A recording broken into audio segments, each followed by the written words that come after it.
எவ்வளவு நல்லா வேலை செஞ்சாலும் ஒரு பாராட்டு அப்ரிசியேஷன் இல்லைன்னு வருத்தப்படுறீங்களா?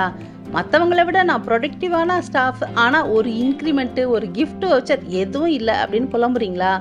டீச்சரா, டாக்டரா, அக்கௌண்டண்ட்டா அல்லது ஹவுஸ் கீப்பிங் ஸ்டாஃபா எந்த வேலை செய்தாலும் அந்த வேலையை மனுஷருக்காக செய்யாமல் கர்த்தருக்கென்று செய்யணும்னு வசனத்தின்படி செய்கிறீங்களா?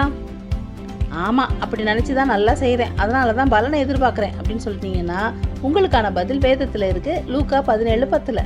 அப்படியே நீங்களும் உங்களுக்கு கட்டளையிடப்பட்ட யாவற்றையும் செய்த பின்பு நாங்கள் அப்பிரயோஜனமான ஊழியக்காரர், செய்ய வேண்டிய கடமையை மாத்திரம் செய்தோம் என்று சொல்லுங்கள் அப்படின்னு இயேசு சொல்றாரு. நமக்கான பலன், கிரெடிட் பரலோகத்துல இருக்கு. ஊழியம் செய்யறவங்களுக்கு தான் பரலோகத்துல பலன் அப்படின்னு நினைக்காதீங்க.